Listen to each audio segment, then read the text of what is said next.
Yo, j'espère que vous allez bien. Aujourd'hui, on va se retrouver sur une nouvelle decklist de Rock Thief, sûrement une des plus opti actuellement. L'idée c'est quoi? Qu'est-ce qui va changer? On a l'ajout des paysans. Les paysans qui vont remplacer l'extorsion à 1 mana. L'idée de ces paysans, c'est qu'ils vous permettent d'avoir un match-up favorable contre guerrier. J'ai eu des très bonnes stats contre guerrier globalement avec le deck. Et on a Okani également qui est là pour counter les tours clés, notamment contre guerrier. Si vous avez bien traqué la main adverse, ça va être une carte très stratégique. Et si vous avez un board, ça peut vous permettre de bien protéger le board. Contre Shaman, ça peut empêcher de faire le T6 qui gèle. Et vous pouvez également le Shadow Step et le rejouer pour pas cher. Vous avez toujours le package Gnoll, Maestra, les vaisselles que vous pouvez prep, les cutlass que vous allez garder au mulligan. Vous pouvez garder vaisselle également au mulligan. L'idée c'est de trade l'arme en early. Avec prep vaisselle, vous pouvez faire beaucoup de boards très tôt. Et plus vous allez trade, plus vous allez réduire le coût du Gnoll, tant que vous n'avez pas joué de carte de voleur. Donc voilà. L'idée c'est qu'on a toujours le package Edwin Smite pour potentiellement faire des létales, ça m'est arrivé, vous allez voir dans la vidéo. On a également Shadow Step, donc Shadow Step, certaines listes cut Shadow Step, mais ici ça va être très fine de le garder pour faire des OTK et ça va être très fréquent, hein, même contre board priest ça m'est arrivé. Shadow Step Edwin, derrière tu joues Shadow Step Instance après avoir joué Edwin, derrière chaque carte que tu joues vont le buffer alors qu'il est dans ta main. Donc voilà une des principales combos du deck. Reconnaissance peut toujours trouver des cartes clés qui peuvent être fortes contre board priest. L'idée c'est que c'est 8% de chance environ de découvrir Najak, donc la carte A4 du prêtre qui vole le bord, et le T5 du démo qui discard comme Mutanus une carte de la main adverse. Et avec Shadow Step, vous pouvez counter l'effet négatif de la carte. Vous jouez les Shroud, du coup ça veut dire qu'on a une consistance sur la draw. C'était ce qui manquait d'ailleurs dans les premières versions il y a quelques jours, quelques semaines, c'est qu'on manquait de consistance en fait sur la pioche. Alors que là on a les Shroud, on a cut les T3 double agent qui sont pas si pertinents que ça au final, parce qu'on n'a pas cette carte qui découvre des cartes d'une autre classe. Par contre ça va être plus pertinent dans la version de Jackpot. Cette version par rapport à Jackpot est un peu plus stable, et globalement elle a de quoi vraiment tabasser. Si elle fait sa curve, elle peut même tabasser guerrier. Et j'ai des vraiment bonnes stats contre guerrier. En fait, si tu fais la curve, tu as juste à compter les AOE contre guerrier. Il y a 3 AOE maximum. Mais la plus chiante, c'est celle qui fait 5 à tout le monde. Parce que baston, tu peux tourner autour. Enfin, il suffit d'avoir peu de créatures, mais des grosses créas par exemple. Et voilà, si l'adversaire fait baston, il fait rien d'autre du tour. Donc l'idée, c'est d'être proactif et de compter les AOE qui passent. Les défrateurs peuvent être très forts pour mettre de la pression également. On a également beaucoup de burst et on peut faire smite et des létales grâce à ce T1. Ce T1 qui représente 4 de dégâts sur smite, donc si vous avez 7 de mana, ça fait 10 de dégâts. Si vous avez un Shadow Step, 14 de dégâts avec ça. Et ça veut dire qu'on peut faire des létales très tôt. Donc c'est la force du deck. On va se retrouver maintenant en game. Donc on va queue en rang légende sur RNA. L'idée c'est que globalement, je pense que le voleur devrait mieux s'en sortir que le chaman que j'avais présenté la dernière fois. Le chaman a de quoi être vraiment pertinent top légende et selon les méta que vous affrontez. Mais là, le rogue est très pertinent très souvent. Donc, le match-up qui peut être complexe, en théorie, c'est chaman. Mais on a vu que on pouvait faire des sorties très explosives. Et là, on a cutlass et vaisselle. Ça va être 2 keep ici.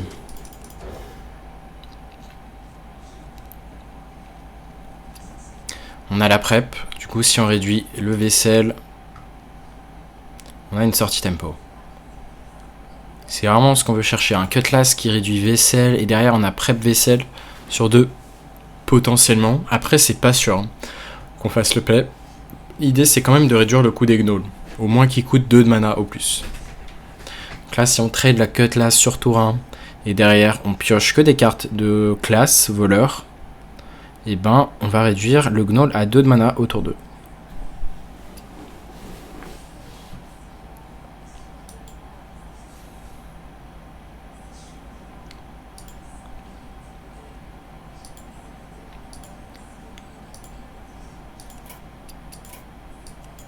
C'est vrai que le son doit être un petit peu fort pour vous.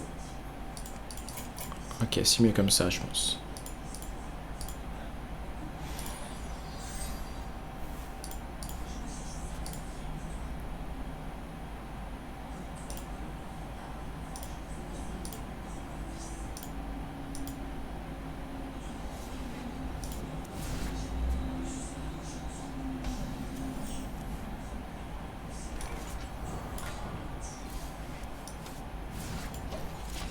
On a réduit le Shroud, on n'a pas réduit le Asharan.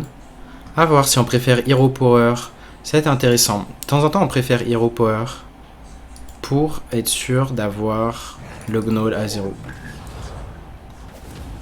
Parce que surtout qu'on a pioché Okani ici. Donc ici, ça me choque pas d'Hero Power. Comme ça, là derrière, on peut Shroud. Si on a le Gnoll, on peut le finir grâce à un flèche-point de dégâts. Et on est assuré qu'il coûte 0. Là déjà, il coûte 1. Et vu qu'on va forcément piocher une carte, on pourrait piocher Smite into top deck les deux Peasants. Ça serait très triste. Ça voudrait dire que Gnoll coûte 1.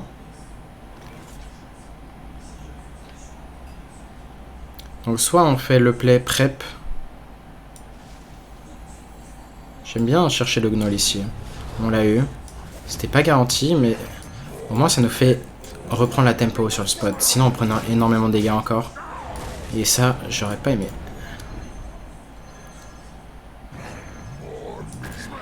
Vous voyez la puissance des Shadow Step, hein. Faire des tours de tempo assez débiles avec Gnoll.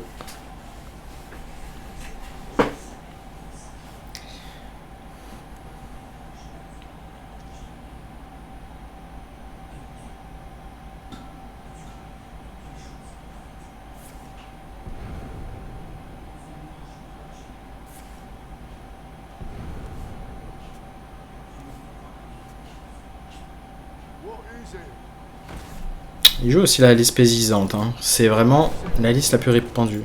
Ah, il a eu double paysan. Vous voyez, c'est chiant, on peut pas les chercher. Est-ce qu'on se dit, on joue Okani pour Counter Spell?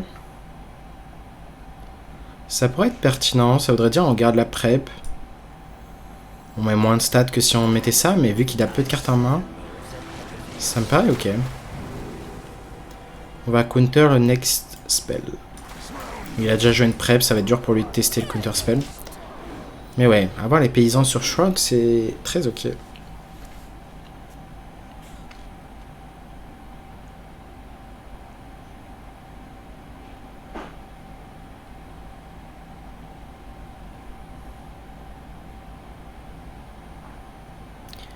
On espère évidemment qu'il n'est pas le Gnoll numéro 2. Hein. Ce serait très triste.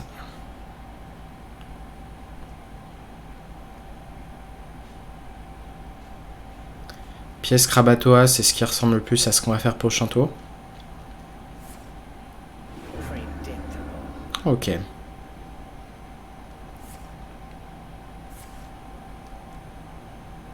Il a pas joué de sort à 5, donc c'est pas insane. Ah, il a eu peur de drop le Gnoll ici. Il va garder ses créas en vie. Ici, on va juste pièce Krabatoa, hein. Ça se met trop bien. Est-ce qu'on va face? Je pense qu'on accepte de prendre le trade ici. Et peut-être même qu'on reste comme ça. On prend ce value trade. On face. C'est ce qui met le plus de pression sur le board.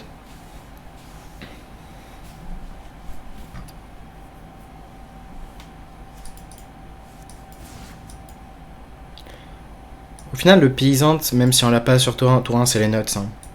Après, en mirror, ça change pas grand chose, mais ça force quand même l'adversaire à jouer une carte de voleur et donc moins réduire les gnolls. C'est sa force en mirror en fait.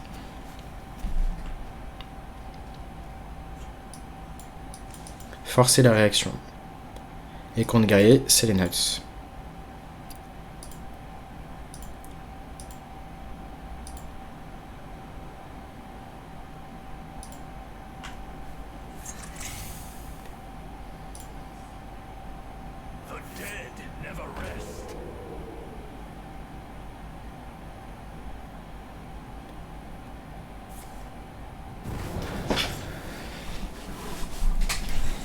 Ok, on est très bas. Ah, mais c'était un voleur mine. Ah. Je m'attendais pas à ça, pour être honnête. Du coup, on va prep ceci. On va essayer d'avoir un taunt qui donne d'huile. Ah, ça peut être clutch. Hein. Ça peut être très clutch. On va quand même tenter d'avoir un lifesteal. On va en prendre un autre. Ça peut être clutch s'il a une bombe. Et il avait une bombe. Dommage, il avait un setup létal.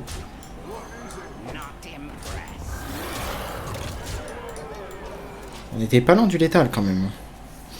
À voir si ça suffit. Is it worth running Okani since it is another natural card? It is because it's very powerful. Like his turn 5 was pretty bad because of Okani. You can also shadow step the Okani. That means it's like pretty good cards. Against Warrior you can deny any AoE potentially. Il est en train de chercher du burst. Mais ouais, là, la 4-6 qui est clutch. Comme quoi les générations aléatoires peuvent vraiment nous sauver. Hein. Il y avait l'out du taunt. Ouais, c'est ça. Parce que le taunt, c'était pas sûr derrière qu'il puisse tuer sa bombe en fait. Bon, on voit qu'il avait de quoi tuer sa bombe, mais voilà. Il est mort. Globalement, dans ce match-up, même si son deck est solide, on a eu une sortie... C'est lui qui a une sortie pas trop agressive. Nous, on a une sortie moyennement agressive. Donc ça s'est équilibré. Il a besoin de faire une sortie vraiment rapide pour nous battre. Par exemple, nous tuer tour 5, faire vraiment la curve parfaite. Sauf que, bah... Voilà, nous, les games où on fait pas de sortie très agressive, on peut quand même les gagner. Lui, bah, c'est plus compliqué. Warrior. Parfait. C'est un match-up que j'aime beaucoup jouer, côté voleur. Parce que je sais justement établir à quel moment il y a assez de pression pour le guerrier et à quel moment ça fait chier guerrier. Ce qu'on fait. Je vais repasser sur une version sans jackpot. Là, je représente une version à jour du Rogue Thief, qui est selon moi la version la plus solide. Jackpot, Rogue, c'est très solide aussi, mais overall, je pense que tu auras quand même des meilleurs win rates avec ça, parce que c'est la stabilité en fait.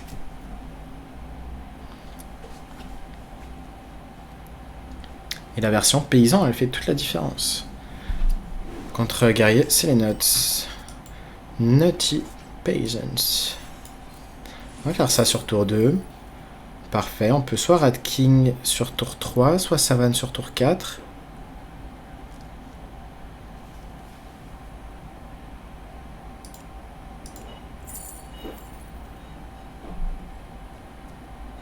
Dans la mesure où on n'a rien à jouer. Tour 3, j'aime beaucoup prendre le rat. Et c'est un rat qui peut revivre au moins une fois. Du coup, si on spam un board et que le rat est mort, si l'adversaire fait une AOE, ça peut être 5 dégâts supplémentaires encore une fois. Avec Kravatois, ça va bien synergiser. Parce qu'on va invoquer 2 cartes qui vont mourir, plus le colosse lui-même. Coin from the Death, on va déjà être à 2 cartes de pioche sur le paysan.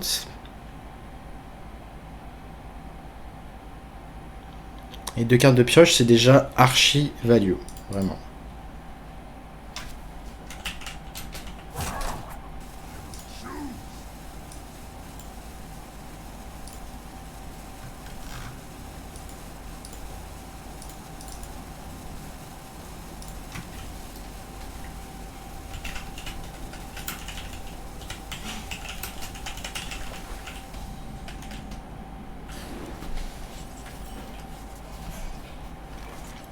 Un autre paysan, je pense qu'on joue juste ça. On pourrait se dire, il y a un monde où on drop le peasant, juste pour se dire, de toute façon l'adversaire va pas facilement gérer les deux. Et il n'a pas encore l'arme en fait. Donc à tout moment on le drop. Là on se dit peut-être il va vouloir faire Shield Slam sur une des deux, sauf qu'il y en aura une autre. Et vraiment le fait de piocher tout votre deck, vous allez épuiser le guerrier très souvent. Hey Skillux et Don James.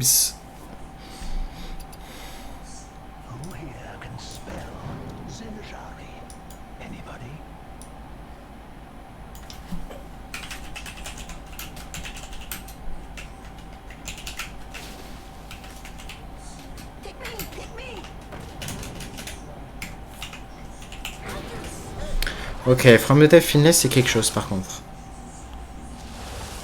C'est quelque chose. Chose qui peut être dur à battre. Par contre, il a que 4 cartes en main. On a repioché une carte supplémentaire avec ça. On va faire mourir le rat tout de suite, je pense. Je préfère largement que ce rat meure.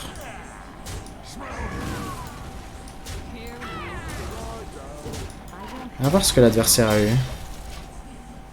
Donc la main est très lente, mais la main aurait été terrible si on n'avait pas eu ce paysan. On a pu piocher beaucoup de cartes.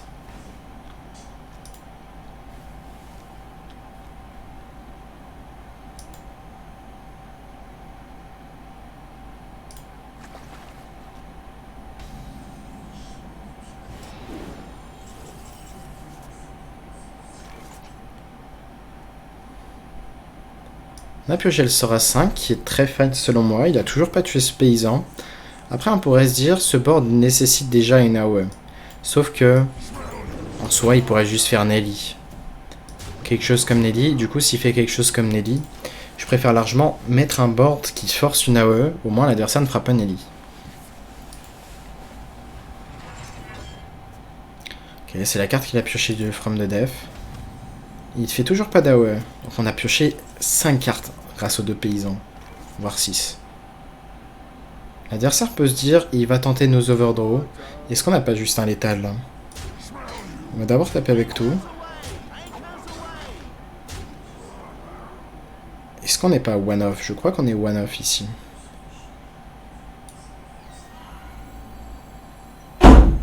Est-ce qu'on fait la prep avec? Est-ce qu'il y a quelque chose qu'on veut jouer? Il y aurait quelque chose qui serait intéressant, ça serait Lokani. Il peut vraiment nous faire gagner dans ce genre de spot. Smite. Ok. Du coup, je pense qu'on va juste le mettre très bas en PV. Et derrière, on a énormément de dégâts de la main. On a Smite, c'est une des forces du deck. Et elle est vraiment stable.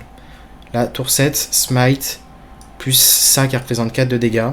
10, Shadow Step, 14. 14 de la main.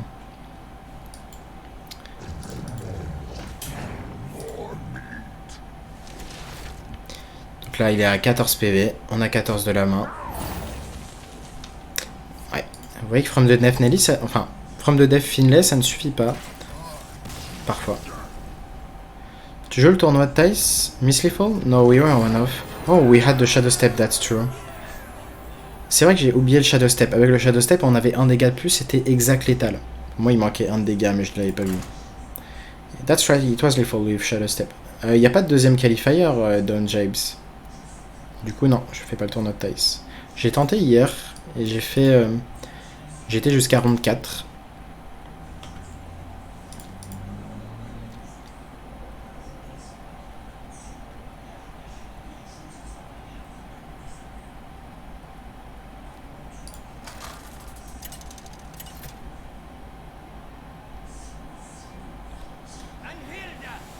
Un autre guerrier.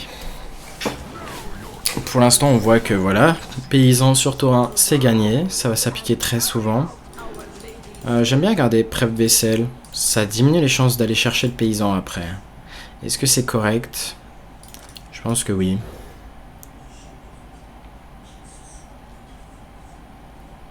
Là, on va voir prep vaisselle sur tour 2 potentiellement. On aimerait récupérer Gunfishing.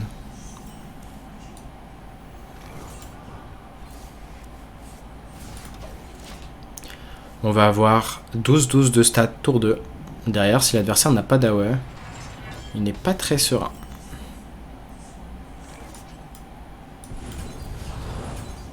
La question c'est, est-ce qu'on doit jouer Gunfishing? Et là, ça risque d'être tricky. Mais je crois que je vais lâcher la coin. Jouer ça. Pour sûr, je vais jouer ça. En fait, quel serait l'argument de lâcher la coin et infliger 1 point de dégâts? Si l'adversaire est à 31, enfin 1 PV, derrière il fait 8 d'armure, il passe à 9 armure, et il n'a pas la mana pour jouer l'AOE à 10. C'est pour ça que je vais faire ce play. C'est-à-dire que je lui enlève un out d'avoir assez d'armure. We are playing around the 3 mana armor cards plus the 10 mana AoE there. By dealing 1 damage. Can't matter. Just cut 1 out from the opponent. Donc statistiquement, c'est un play très correct de faire ça. Pour la raison que j'ai expliquée. On a 15 de dégâts qui vont entrer face. Yozim.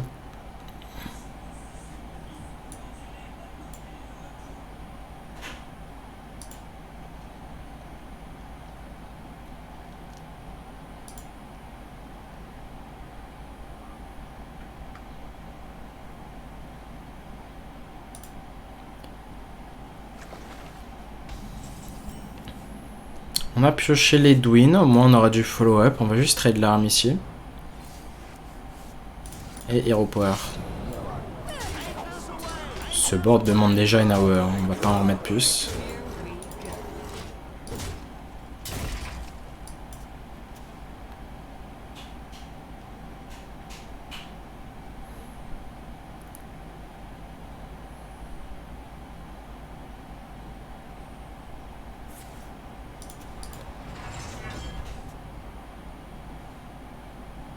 Ok, no AoE. Il a peur du Shadow Step, on dirait. Ouh, Tyrion. Tyrion, ça va être le pic ici. Est-ce que, parce qu'on a la lecture qu'il n'y a pas d'AOE, on lâcherait pas ça et ça? Je pense pas. Peut-être qu'il a juste tempo un tour. Et dans tous les cas, s'il doit retanker des dégâts de ça, je sais qu'à la longue, il perd la game.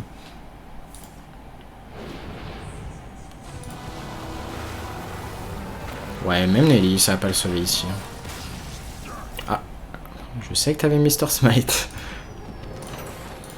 Donc voilà, on a battu From de Def Nelly en faisant 12-12 de stats, autour de 15-13 de stats exactement. Mais vous voyez, les petits plays qui potentiellement pouvaient nous donner la game. Ici, il avait pas d'AOE en main dans tous les cas. Mais, ou peut-être qu'il cherchait juste une carte d'armure pour faire l'AOE. Mais voilà, on lui a enlevé un out en faisant ce play tour 2, très tricky.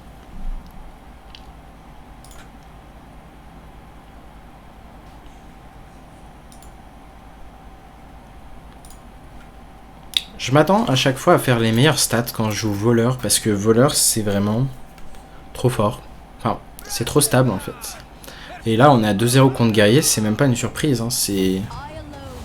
On arrive à battre From de Def parce qu'on fait des sorties plus agressives que... Le Peasant, il vend pas du rêve malheureusement.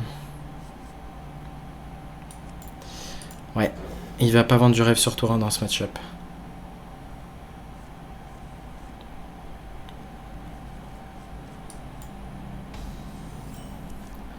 Bon, décidément, il a envie de venir. Au moins, on empêche l'adversaire de jouer un terrain. Et en plus, on a top deck maintenant. C'est-à-dire que le Gnoll n'a pas été réduit. Ouais. Dans ce genre de scénario, c'est très terrible. On va juste tirer au power. Pas le meilleur totem.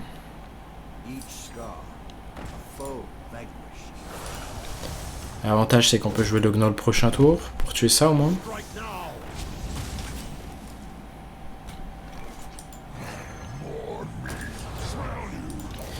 Mais ouais, normalement le Gnoll aurait dû coûter 0, enfin 2, et sur Shadow Step 0. Là, si on le Shadow Step, il coûte 1. C'est pas génial.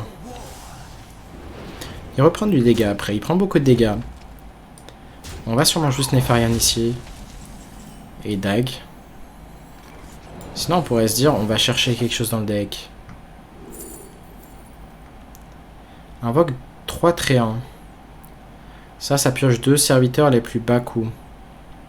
Ça permettrait de filtrer le deck, mais je suis pas fan. Je préfère la tempo de Etreant.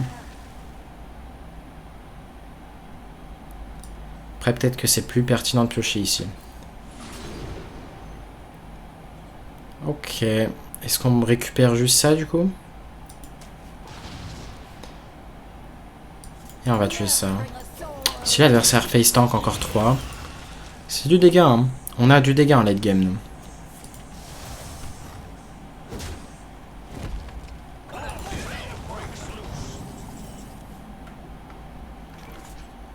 Est-ce que c'est pertinent de jouer la force? Autant la jouer maintenant. Comme ça, on a un mana de plus prochain tour pour Edwin. Statistiquement, on va juste avoir un plus gros Edwin prochain tour.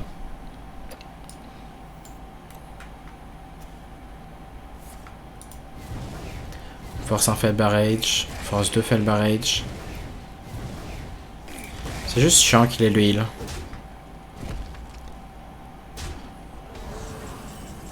Ok, très très bon top deck ici.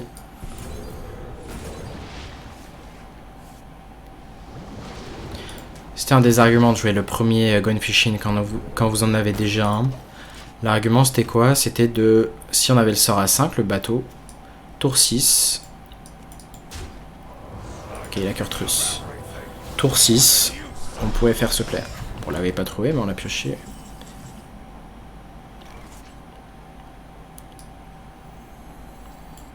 Ça se met pas trop bien les trades, hein, on va pas se mentir.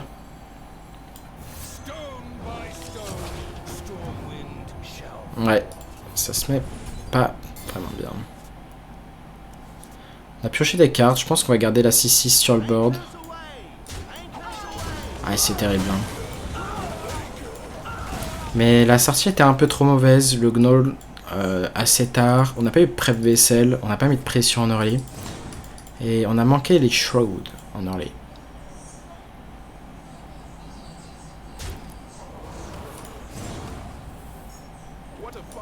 Et là, pareil, Krabatoa, ça aurait été insane, juste sur le spot. L'adversaire fait Kurtrus, tu fais Krabatoa, t'es dans un très bon spot.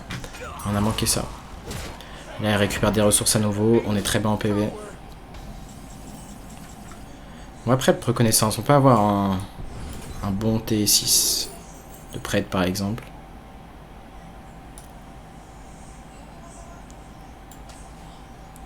On va piquer ça, on va faire ça sur ça. Est-ce que l'amulette est pertinente? Non, je pense qu'on va juste prendre Moonlight. On va voir ce qu'on peut avoir dans le deck. Après, on pourrait piocher. Est-ce que le paysan est pertinent? Si c'est pas le paysan, c'est l'arme. L'arme nous permet de trade derrière. On va juste jouer ce board. On va prendre ce trade, aller face. Un trade supplémentaire nous accélère quand on arrivera vers Scabs, potentiellement.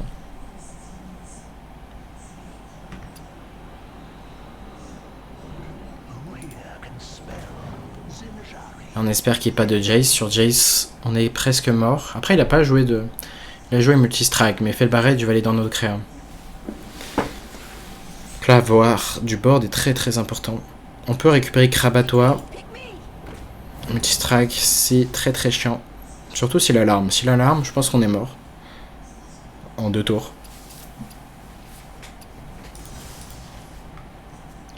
Il nous met très bas en PV.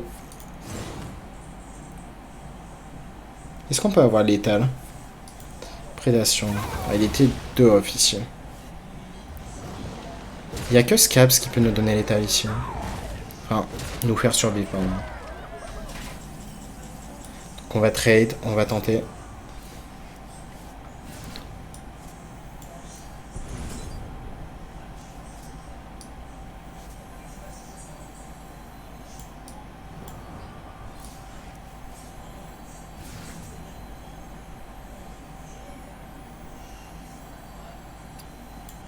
Est-ce qu'on counter le Jace potentiellement ici?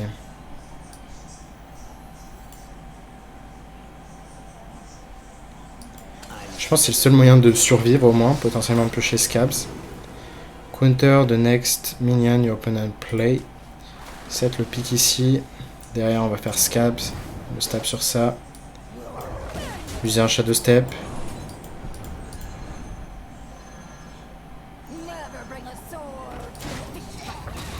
On est quasiment tout le temps mort. Hein. N'importe quel sort est létal pour lui.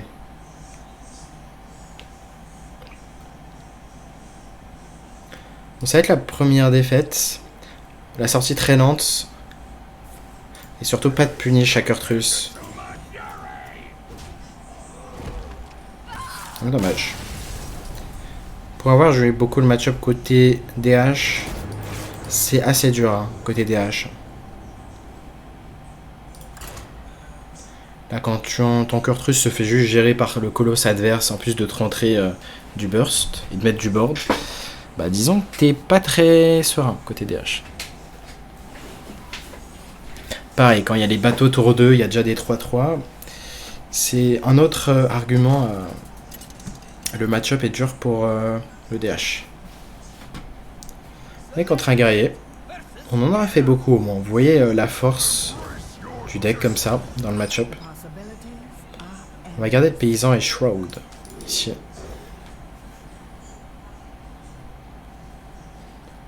On a pioché la prep, mais on jouera pas la prep sur le Shroud. On peut le piocher seulement. On peut le jouer seulement en cas de top deck vaisselle sur tour 3, mais c'est tout.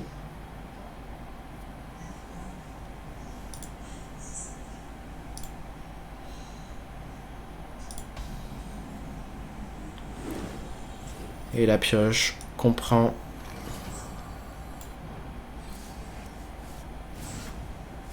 Est-ce qu'on joue cette 3-1? Ça voudra dire que le Gnoll coûtera 1. Et je pense que c'est fine. Au pire, on fait Prep Shroud. Peut-être qu'on va le faire. Au final.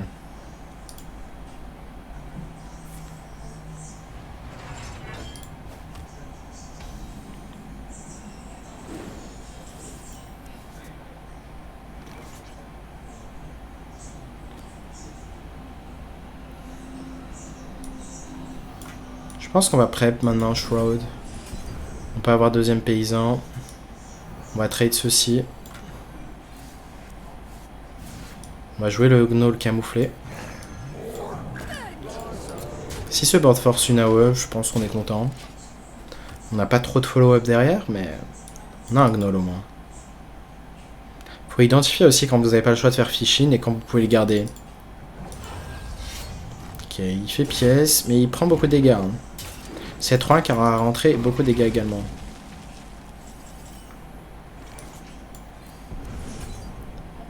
On va rejouer une 3-1. On pourrait se dire qu'on la garde pour... C'est quand même intéressant de la garder cette 3-1.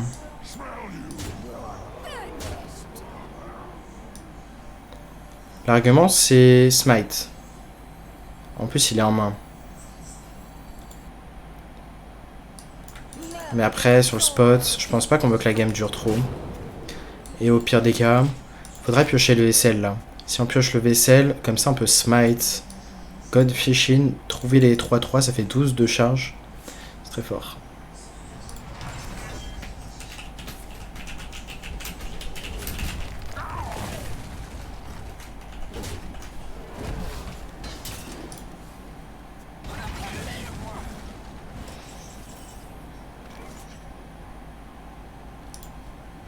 Ok, le Okani est très bien dans ce spot. On va le jouer.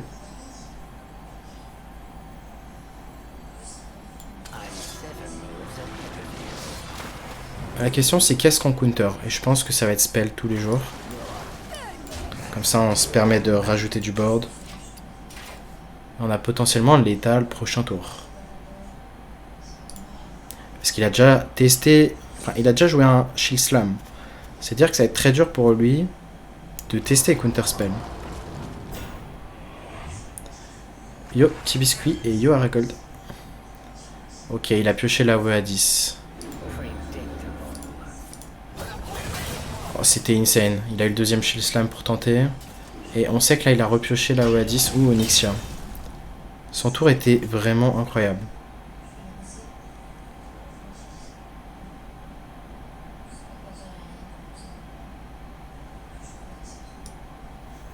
J'ai envie de drop le Krabatoa ici. Il faut prendre du risque. Hein. Tant pis hein, s'il a une AOE. On peut malheureusement pas tourner autour de 2 AOE. Au pire, on aura forcé 2 AOE. Derrière, si on a vaisselle, on est vraiment bien. Mais là, la sortie qu'il nous a fait... En fait, on avait prédit de counter play tous ses plays. Un Shield Slam de lâcher, donc c'est dur de générer de l'armure et de faire l'AOE. Mais il a eu et de quoi tester l'AOE, et l'AOE, et de quoi générer de l'armure. Ouais, et deuxième AOE maintenant. C'est... En gros, statistiquement, les chances que ça arrive pour que Guerrier gagne, c'est vraiment très faible.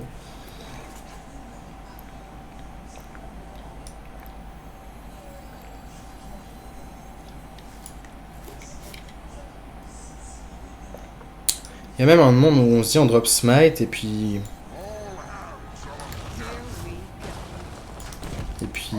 voilà. Est-ce qu'il y a quelque chose de mieux à Shadow Step?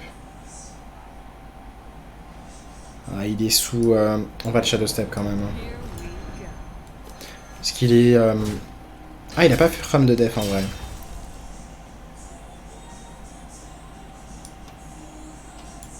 Est-ce qu'il est temps de piocher quelque chose? Scabs peut être fine. Ah oui, d'accord, les deux bateaux étaient au fond du deck. On n'était pas prêt de les piocher. Ouais, malheureusement, il faut quand même un alignement des étoiles pour perdre le match-up. On va pas concilier la game, mais dans l'idée, c'en est pas loin. Bon, on va le mute.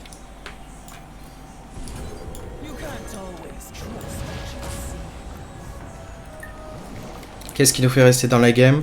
Reconnaissance, qui nous donnerait Tyrion. Et on risque d'être très lent malgré ça.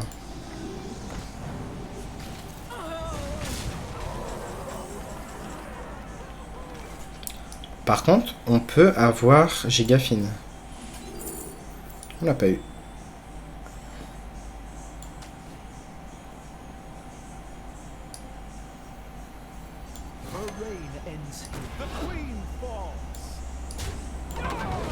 J'aime bien faire ce play.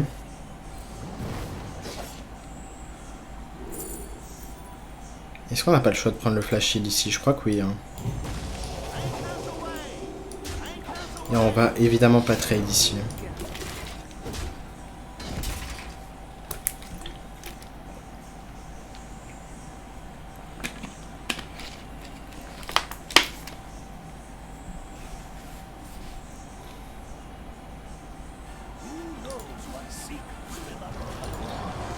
Va générer beaucoup d'armure. Cet épique instant, c'est Onyxia.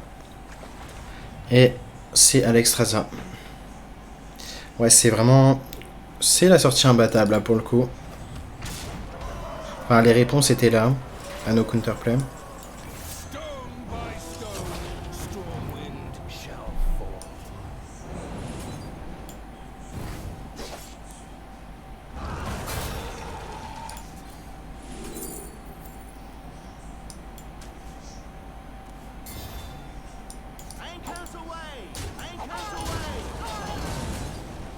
On est juste mort vu qu'il top deck Alex.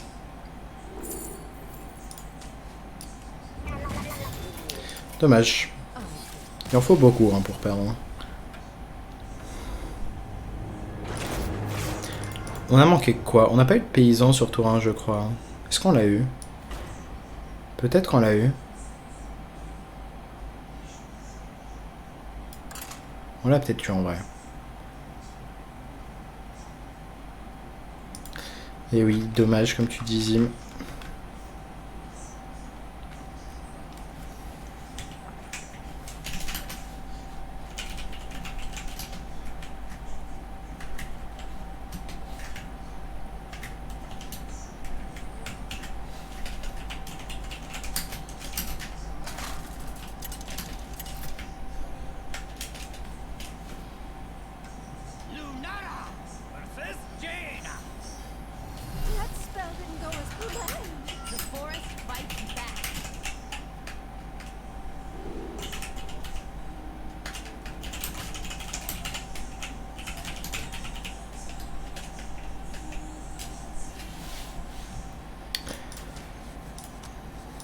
Gunfishing, je pense pas qu'on va le garder. On veut d'abord récupérer vaisselle avant Gunfishing.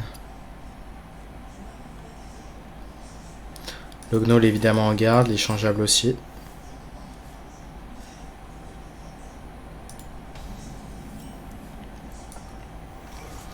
Top deck Gunfishing serait insane. Dommage, on aurait pu le réduire. Moi on a réduit un sort. Le Bégonion, ça va être toi. C'est un mage, peut-être Naga. Le match-up peut être complexe par moment.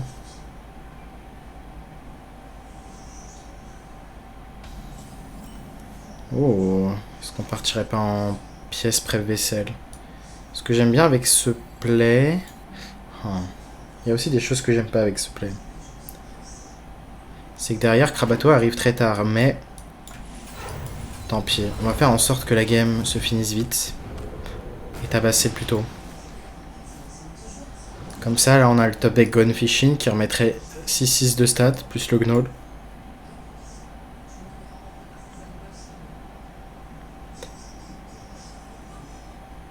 J'aime pas ce play. Mais en fait, on est récompensé si on top deck Godfishin.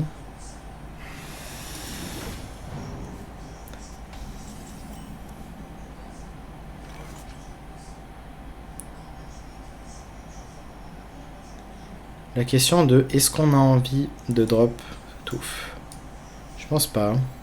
Après, on a envie de gérer sa créa quand même. Donc peut-être qu'on va le faire parce qu'on n'a pas grand chose en ressources en main. Donc la prête paraît un peu overreact. Ça permet de jouer le Gnoll. Provoque, c'est une carte échangeable. Light Bomb, ça permet pas de gérer des boards de Naga.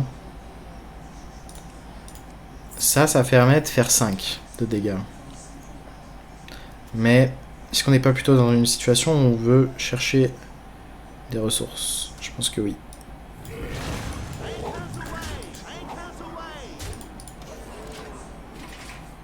En fait, le problème, pourquoi j'ai pas gardé la pièce pour Krabatoa, c'est que face au Naga, très souvent il y aura un trop gros tour en fait.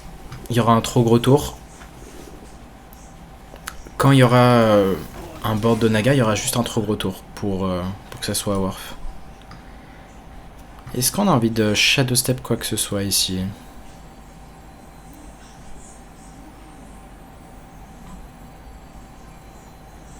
Peut-être pas. On va garder le Shadow Step si jamais il choisit de geler le Gnoll. Provoque, on va dire qu'on la garde.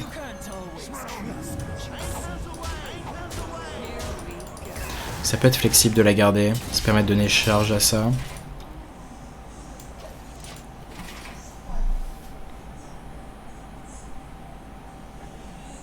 Bon, il va partir. En vrai, je pensais pas qu'il partait à 100%. Ouais, c'est ça, il lui fallait le deuxième Vicious. Mais il avait le deuxième. C'est pour ça qu'il a joué le premier. Et quelqu'un a le code, tu peux l'avoir sur la page internet, normalement, sinon ici.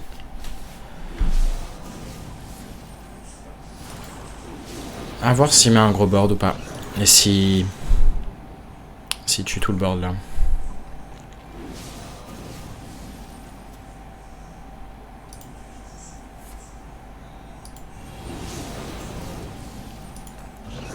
Ok, c'est un match ping qui fait une très grosse sortie.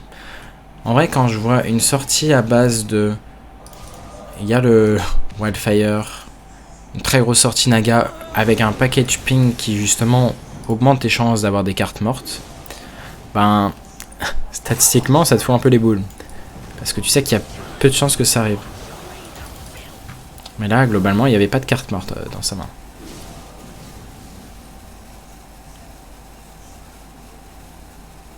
Et malheureusement, bon, quand une Krabatoa, c'est pas ce qui nous aurait sauvé là.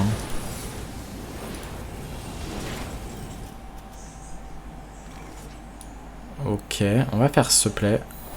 C'était un counter spell. Dans tous les cas, on pouvait pas respecter counter spell.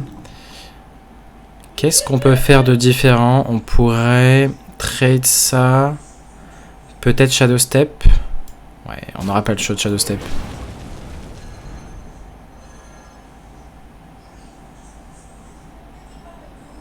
En vrai, on aurait dû trade ça, échanger d'abord. Parce que je me rends compte que ça va pas être si worth.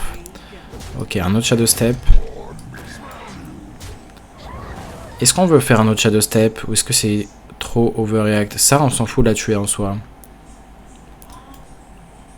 En fait, on n'a pas envie de prendre trop de dégâts. On va partir du principe qu'on va bien top deck dans tous les cas. Mais c'était peut-être overreact, je suis d'accord. Et partant du principe qu'on meurt très vite si on fait pas ce play. Comme ça, on gère quasiment tout le board. Prochain tour.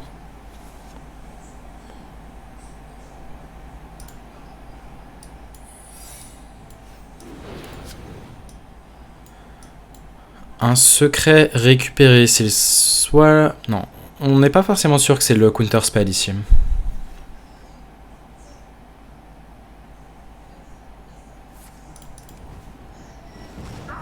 Ouais, le ping fait 3. C'est ça, il a récupéré un autre Wildfire du coup.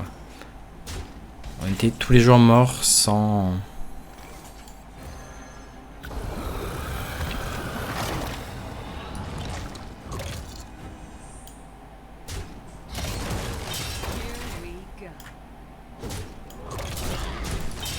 si on faisait pas les trades qu'on faisait. Rune Expo, oh, on n'est pas là à tourner autour d'AOE. Moi je suis pas dans le genre à tourner autour d'AOE. Je tourne plutôt autour du quel est le meilleur séquençage pour moi.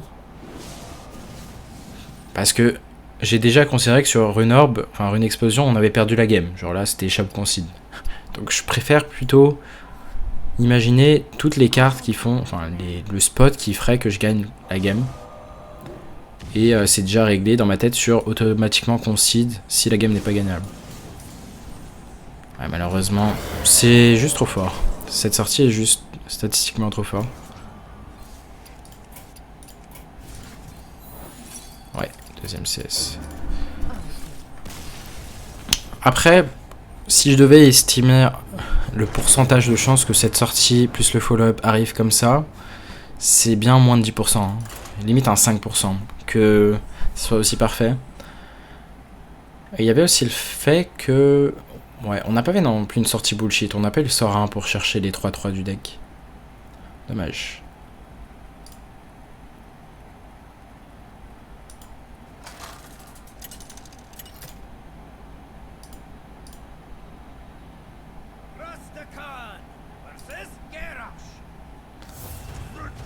Et enfin un guerrier.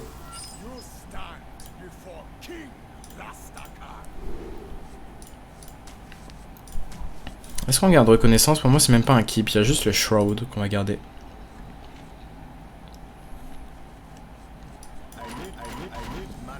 On n'a pas eu de peasant.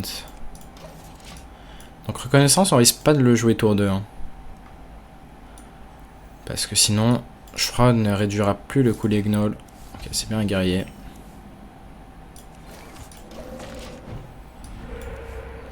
Pour l'instant les gnolls coûtent 3. Peut-être qu'on va piocher double gnoll. Qui sait. Est-ce que c'est pertinent de faire ça? Je pense pas. Ok, les gnolls coûtent toujours que 3. C'est terrible. Enfin, ils coûtent 2. Non, c'est ça, ils coûtent 3, je crois. 2, parce qu'on a atteint le tour 3. Mais ouais, double draw peasant, c'est terrible. Mettre le totem n'était pas forcément si pertinent. On va trade, sûrement après avoir fait reconnaissance, pour faire un tour à base de vaisselle. Prochain tour. Najak peut être worth ici. Sinon camouflage et on essaye de le tabasser. Les paysans au final on va le garder dans un tour clé.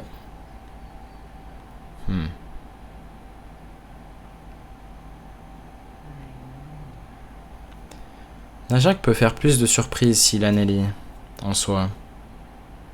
Très souvent, ouais, je pense que ça va être la win condition de prendre Najak là. Ah, dommage. J'allais exactement piocher un sort et perdre le 66% de chance de pas réduire ni ça ni ça. Bon, décidément ça va être une game compliquée. Hein. On va pas lui donner de cible à piocher. Là, je sais déjà au tour 3 ou 4 que la game est perdue, normalement. Dans 80% des cas.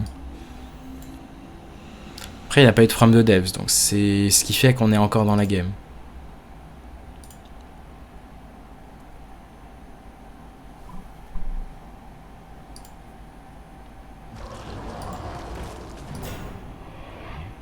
On va prendre l'info de quelle carte il met au-dessus de son deck. C'est l'avantage de connaître les decklists adverses, c'est que du coup, selon le mana qu'il gagne, tu peux estimer quelle carte il a pique. 3 de mana, donc c'est from de def, très souvent, ou la carte échangeable.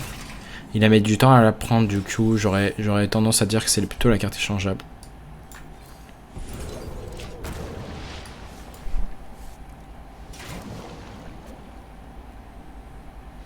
Ou si c'est from the def, la lecture qu'on peut avoir... C'est bizarre, tu mets pas autant de temps normalement pour un from the def.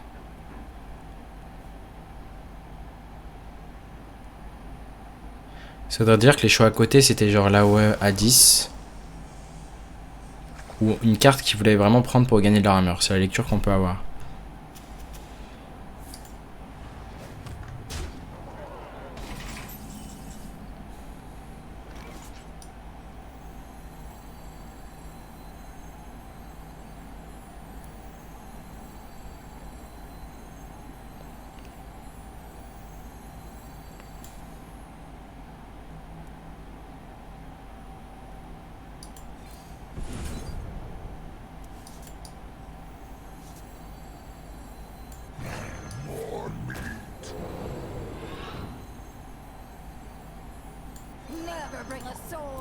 Pourquoi j'aime bien garder le stab ici?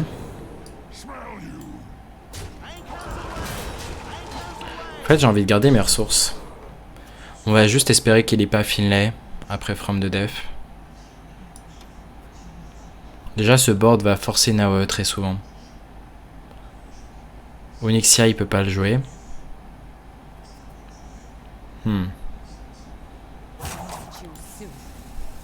j'aime bien regarder les paysans là.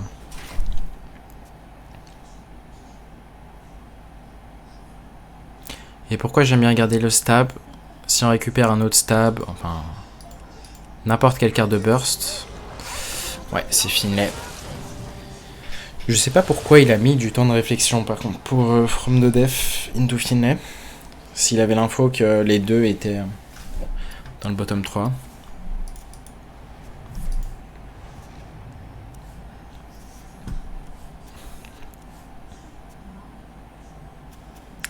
Ok, il reste plus que 2 cartes réduites. Là ouais. C'est pour ça qu'on voulait pas drop les Peasants. Un autre From the Death. Bon, ouais, vraiment la clé c'est de forcer les AOE.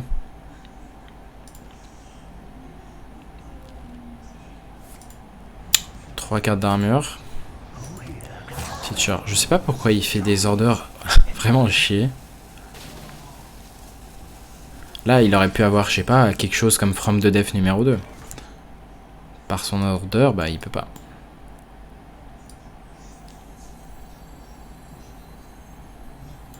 Peut-être qu'on ne respecte plus l'AOE.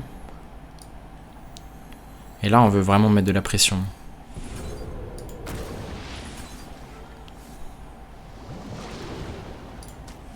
On va prendre un bateau.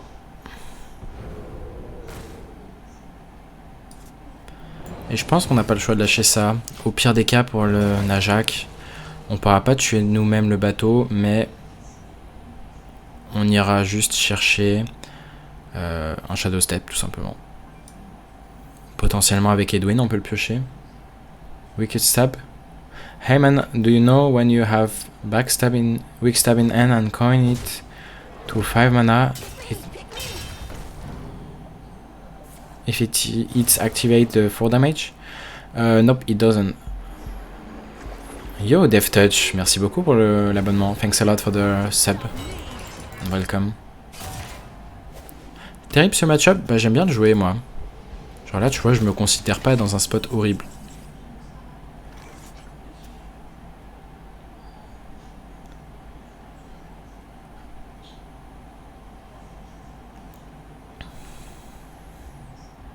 J'aime bien Okani par exemple. Dur à dire. Est-ce qu'on peut générer un taunt déjà? Pas de taunt, un lifesteal, j'aime beaucoup.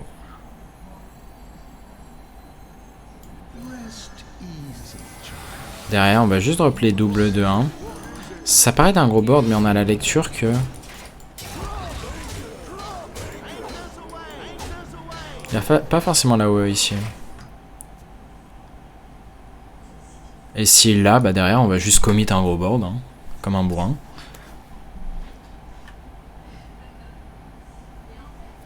Et on veut le forcer à pas faire Nelly. Il a beaucoup d'armure, hein, il pourrait largement tanker.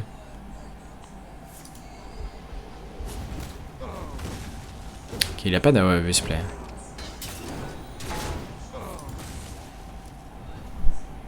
English?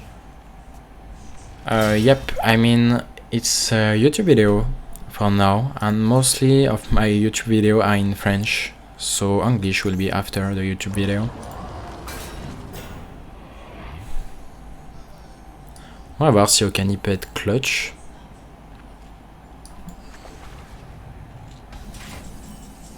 Match Shadow Step pour Najak. On va au moins soigner un petit peu. On pourrait peut-être même plutôt choisir de faire Edwin. Edwin Shadow Step, c'est peut-être plus pertinent. Est-ce que on le remonte direct? Oui. On veut le buffer en main. Grâce à Smite, on fera un OTK comme ça. Parfait. Est-ce qu'on découvre un sort? On passe bas en PV, hein, mais...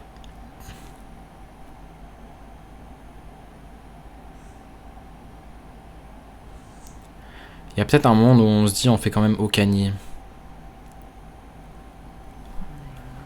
Ça voudrait dire qu'on counter le prochain sort. Il pourrait faire un sort d'armure qui devra jeter.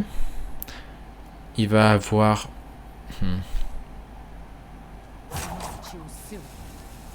En faisant la value ici. On fera le cani, il peut être plus fort plus tard aussi. Pioche un serviteur et nous soigne. On prend. Bon, il va tous les jours avoir une AOE ici, hein, mais l'idée c'est vraiment de booster Lidwin.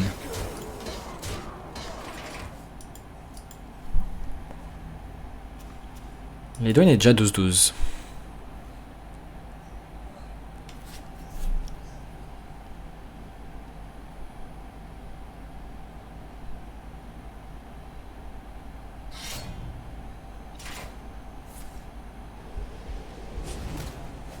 Là, ouais.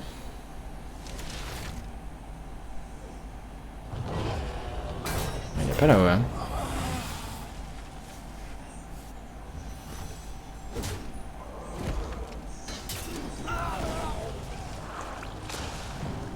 Bon, il nous a volé le Najak. Mais là, sur Smite, est-ce qu'on n'a pas juste létal? 12. J'ai l'impression qu'on a énormément de dégâts sur Smite.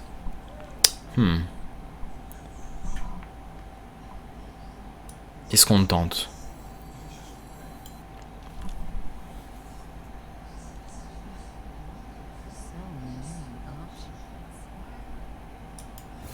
Tous les jours. Ok, on peut le piocher en plus sur ceci. Ah, fragment, c'est chiant, il va plus être jouable du coup.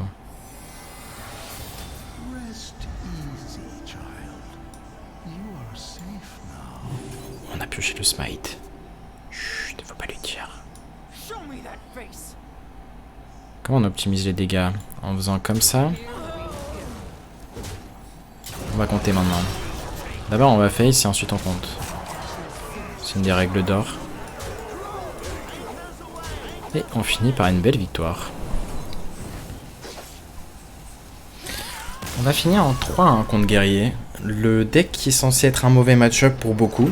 Moi j'étais confiant que c'était pas un mauvais match-up. Et au final, bah, on était dans un très mauvais spot en early. Hein. Mais le From the Death a pas été insane pour lui. On a réussi à gagner la game. Bon, sur ce, j'espère que cette vidéo vous aura plu. On a fait pas mal de games. On a fait 4-3. On a détruit les guerriers globalement. Et les games contre Mage et DH. Mage, je suis d'accord que c'est un peu compliqué très souvent. Bon, là, il a fait vraiment les nuts. Donc, il n'y avait pas moyen de gagner. Mais ça reste largement gagnable. Et DH, normalement, vous êtes devant. Sur ce, j'espère que cette vidéo vous aura plu. Et on se retrouve très bientôt pour une nouvelle vidéo. Tchuss.